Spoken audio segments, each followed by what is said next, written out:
Welcome back to our channel, or if you're just joining us for the first time, hi, my name is Becky. A lot of the stuff you'll find on the channel focuses around DIY, design, decor, specifically stuff in my own home. I've done plenty makeovers in my own house. It's something I'm personally very passionate about. Today, we are here not to talk about my beautiful spaces, but to talk about my messy ones, which, by the way, today's video is sponsored by Dyson. Could this be a better fit?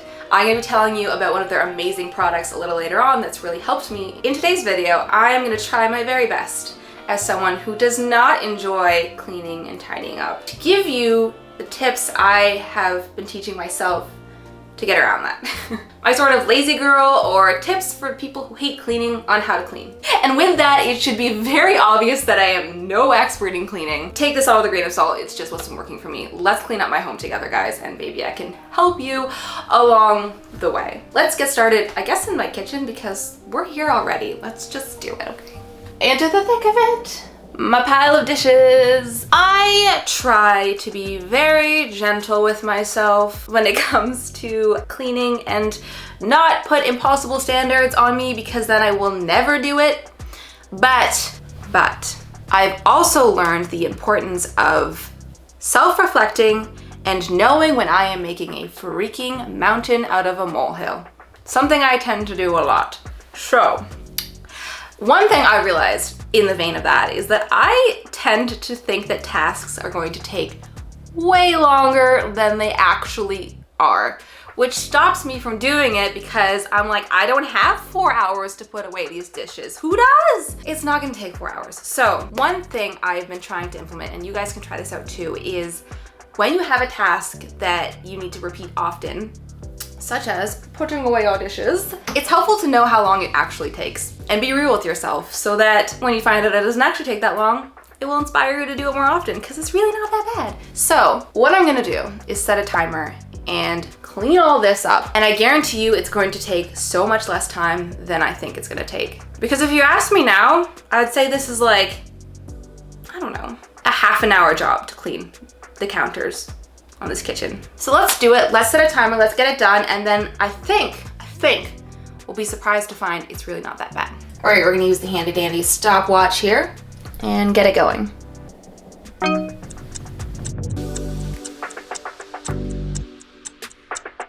Look at that. 7 minutes and 12 seconds. And look how clean she is. So the next time my brain tries to trick my brain, funny things happening up here, into thinking that cleaning this countertop, putting the dishes in the dishwasher and doing the other dishes is a lengthy task, I just gotta say, girl, do you have, oh, it's plugged in, 7 minutes and 12 seconds? Do you have a moment? Do you have 7 moments? Because that's all it takes. And like, of course I do. Really? I don't have 7 minutes in the day? Of course I do, of course I do. So it's things like this, like just making myself hyper aware, like this is not a lengthy task. It doesn't need to be a lengthy task, just get it done. That's one little hack for me on how I've made cleaning feel a little bit easier, but there's more. So let's carry on. Okay, tip number 2 time. So I'm sure we're all familiar with the phrase, have a designated spot for everything as a way to keep things clean, because if things have no specific place to be, they're just gonna float around your house forever and to cause clutter because there's nowhere they're supposed to go. I get that. But what I have found even more so true for myself is that those places where putting things is a convenient place, because if you're trying to store something every time in a drawer, in a dresser that's at the back of the room, at the top of the stairs, is it really gonna make it there every day? Probably not. In my case, probably not. So convenience sometimes trumps having one single spot for everything. So something I've recently done, which has truly been a game changer for me, is I've moved my vacuum into my kitchen, which brings me to today's sponsor, which is the Dyson OmniGlide. It's been a game changer. Because I have it in my kitchen, I can visibly see it, it's within reach. It's so much easier to do a quick cleanup every single day of the kitchen floor, which is the place that gets the dirtiest. What I love about this vacuum is that the omnidirectional cleaner head and effortless glide of it allows me to pivot directions at any time. So I'm able to get around all of those hard to reach places as well as get around some of those obstacles in my kitchen, like around Danny's food and water bowls and under the floating cabinets I have. It's also lightweight, so I don't have to worry about hauling a very heavy vacuum just to do a quick cleanup. All that being said, the OmniGlide vacuum is truly the perfect resource for me to make sure I am enhancing and benefiting from my home environment. It's sleek and thin, so it's perfect to store in a corner or a small closet so it won't be in the way. It's also great for someone living in a smaller home or a condo because it really doesn't take up a lot of space to store it. Or if you're like me, you can literally have it out in the open because it is so sleek and thin, looks great in my kitchen, and being able to actually see it reminds me to do it every single day. So if you want to learn more about the OmniGlide, you can head to DysonCanada.ca. Thank you so much, Dyson Canada, for sponsoring this video and helping a girl out and keeping her house clean. Seriously, I mean it. Thank you. Welcome to my living room. Have a look around. It also needs a good tidying up. Surprise, surprise, it doesn't on most days look blog post pristine, aesthetic worthy. So let's do a little cleaning, shall we? Okay?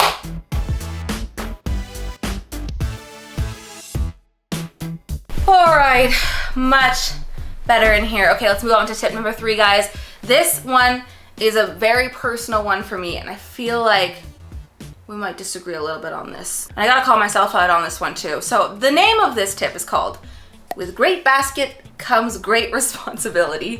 If you've been on the channel for a long time, you know that when we do a lot of these small space hacks, like dorm rooms or small apartments, like the number 1 tip, or one of the top tier tips, is use baskets. Baskets are a great way to organize, to get rid of visual clutter, to put things away so they're not so like in your face. But I actually self-admittedly struggle with baskets. If I have a basket, I'm gonna find stuff to put in it and things get lost in the bottom. So a personal thing that I've found that actually helps me a lot is to stray away from baskets. So if you're constantly losing things and they're being swallowed up by the depth of baskets, I don't know, maybe give the anti-basket method a try. Going into a very literal example, one of the biggest things that's been on my mind to clean up and declutter is this thing right here. A large basket that has swallowed so many things. I don't even use the basket anymore because it's too full. I put things other places, not in the basket, because the basket is so full with I don't know what. Let's fix it. This was supposed to be the gloves and hats and scarf basket. If you live in a cold country like I do, Canada, you probably have something like this that holds all this stuff for you. It's supposed to be a useful space where this is the home place of all those items, and then I take them out when I need them. It's so full that nothing goes back in here. It's just stayed full. It's bad. Oh, money! I found a loonie in my basket. A very visual representation of the rewards of cleaning up. Literally. This scarf, I haven't seen this scarf in years. Do I need this scarf? Do I like this scarf? Fun fact, someone left this scarf at a work party years ago and no one came back to claim it. I tried to source down the owner, never happened. It's now one of my favorite scarves. Donate, donate, donate. This is my one favorite hat here, and I wear this hat every winter. It's the only one. I don't need the rest. The practicality of these gloves, I'm not so sure. Half your hand would be warm. These, however, are a staple. Please drop me a red heart emoji in the comments if you also are a fellow Canadian and have at some point owned these Olympic gloves. I feel like everyone has had a pair of these Canadian Olympic knit gloves. Gotta stay, gotta stay. This scarf I think is my sister's. Danielle, is this your scarf? I like it. Maybe it's my scarf now. The amount of gloves that don't have the other half.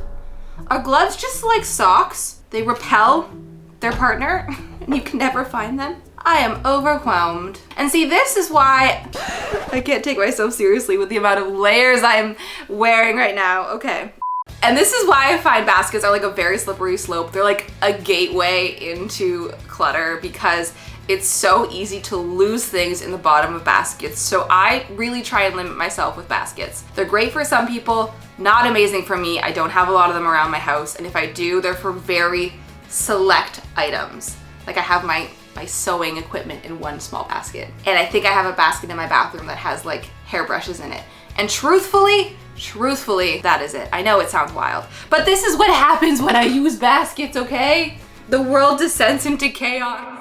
What I'm trying to get at basically is that baskets are a very good way of hiding what you have, and that can either be a good thing or a bad thing depending on the type of person you are. So if you're going to use baskets, just make sure to stay on top of them, keep track of what's in them, and make sure they don't become a pile of things that you don't even know what's in the bottom anymore. So my pile of winter accessories has been seriously culled down, and what I'm gonna do instead of putting them back in the basket, I'm gonna put them in one of the empty drawers I have here in my shoe storage system. This drawer perfectly fits the amount of things I wanna own anymore, and it won't fit in the drawer, and it'll be an easy, clear reminder that something's gotta go because it doesn't fit anymore. As opposed to our old basket friend here, which just kept getting fuller and fuller and fuller. Also, while we're here talking about cleaning baskets and small spaces like that, perfect segue into just letting you guys know that I've actually started doing a weekly live stream where we do a live clean with me on like smaller spaces around my home. It's a very informal thing. It's just kind of a chat with me, chill, watch me clean out spaces because I gotta do it anyways and I know you guys enjoy it. So if you wanna see more of this type of thing, then you can find all the information in the description below. It's been a lot of fun so far. We have a couple episodes up already. So go check those out and I will see you there. All right, moving on to the last space that needs my help. This one's bad. If you've watched me do this type of video before, you probably know what's coming. Let's just go deal with it. Oh no. Don't look, don't look. These clothes all need to get put back up here. There's like a sewing machine up here from the past DIY project I just finished. The couch luckily is not bad. There's not much on it. This room that we're in is the second bedroom upstairs in my house. I basically call it my giant walk-in closet space because it has all my clothes, but it's also a place that I film a lot of DIY projects in. I guess it's my office space if I were to have one in this house. So everything in here is my problem. I've created this mess because this is mostly my room. The biggest thing right now is I have to just put everything back on the clothing rack. I have not yet found a solve for this problem, so if you guys have any tips on how you stay on top of putting laundry away when it's done, or at the end of the day, how you put clothes back on the rack, like how do you get yourself to do it? Because I still haven't cracked that code. Maybe I'll see you in part 2 when I have my 6th tip on how to do that. I do want to also wipe down some of the surfaces because, you know, it's good to do that every once in a while, which speaking of, that takes us to tip number 4 I have that's really helps me on how to stay organized and clean up is don't make cleaning complicated, okay? There's so many different cleaning products out there. If you go to the store, there's like a product for every specific little thing. And I have to say, I think they all, in the end, sort of do the same thing. They're surface cleaners, okay?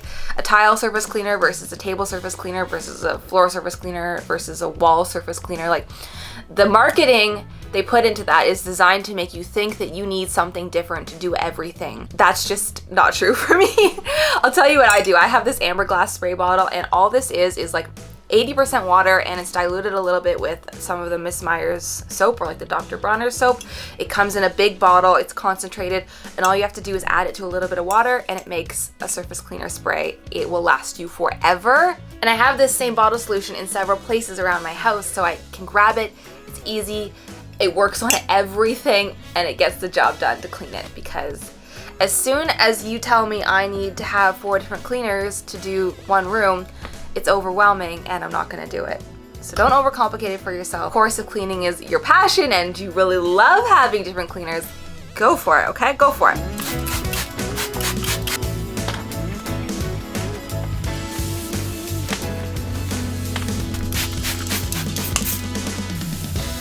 This is another example of where the timer method that I use is gonna come in really handy.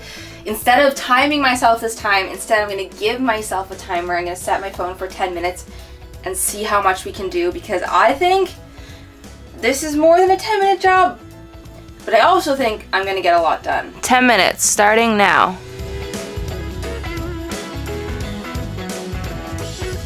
All right, in just 10 minutes made a super sizable dent on the floor pile. Like, we can see the floor again, that's everything. The sewing stuff still hasn't made it downstairs. I'll do that next. But this pile here is my, you can't even see the box anymore, box of things that I slowly accumulate to donate. I have an ongoing box of things, and I maybe about once a year take everything to the thrift store. I think it's way overdue right now as the box is overflowing. Which, speaking of decluttering and donating items, I have one final hack for you that I've been crafting. I really like this one, but let me do the last bit of tidying up in this room So don't go anywhere. We'll do that and then I'll come back and share my last bit of knowledge with you. I recently went on a camping trip and this is like the day pack I had with me and I never fully unpacked it even though it's been some time. So I should do that now. I thought it'd be interesting to show you guys what's in here. Obviously this is not an expansive list of everything I would have with me because some of it's been unpacked. This is just what I left in here and didn't unpack. We got water shoes. Don't know where to keep these. I guess with my camping supplies because it's not like I'm just gonna decide to rock these to work one day. Or maybe. This is a waterproof keychain with a little thing of Dr. Bronner's soap. This is really handy if you're like out hiking and you need to wash your hands. I just throw this around my neck and then I have it with me. Large dog leash. This is really handy because if I'm ever like stopping somewhere and I want to just clip Danny up and I don't want to hold him, this way I know he's safe and not just like roaming. And like at night when we get to our campsite, I would clip him up too. So he's like, this is long. So he has the freedom to wander, but he's not gonna run away. This little bag has my camping towel in it, but that is not here. I washed it. Water pack, which still has water in it. That's a definite my bad. Should empty that for sure. These I always just have in the bottom of my bag. They're like waterproof little first aid guide things if like anything were to happen. So for example, this page has like a quick little diagram of some of the things that are edible if you're out and desperate for noms. And then something else, like for example, this page tells you if you think you have heat exhaustion or heat stroke or frostbite. Some quick little tips on how to deal with that. This one tells you how to signal like SOS if you're in distress, what do, how do you get people's attention, and many other really good things that I just feel like if something were to happen and your brain's not thinking well, you can have these as a good backup. And then this is just a waterproof map of where I was going, also good to have because you can't always rely on cell service and, you know, safety. And then in the very bottom is this, which is a first aid kit. It's an ultralight one from MEC. It weighs nothing, which is great, but it's chock full of like emergency supplies, just in case again. And I think that's it. I gotta put all this stuff away.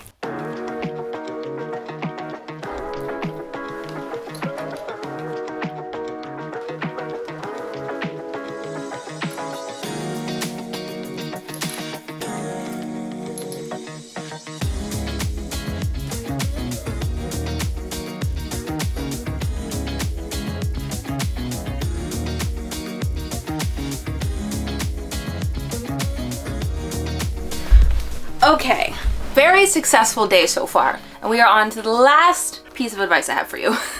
Yeah? Hey, sit with me. Be my friend, please. Love me.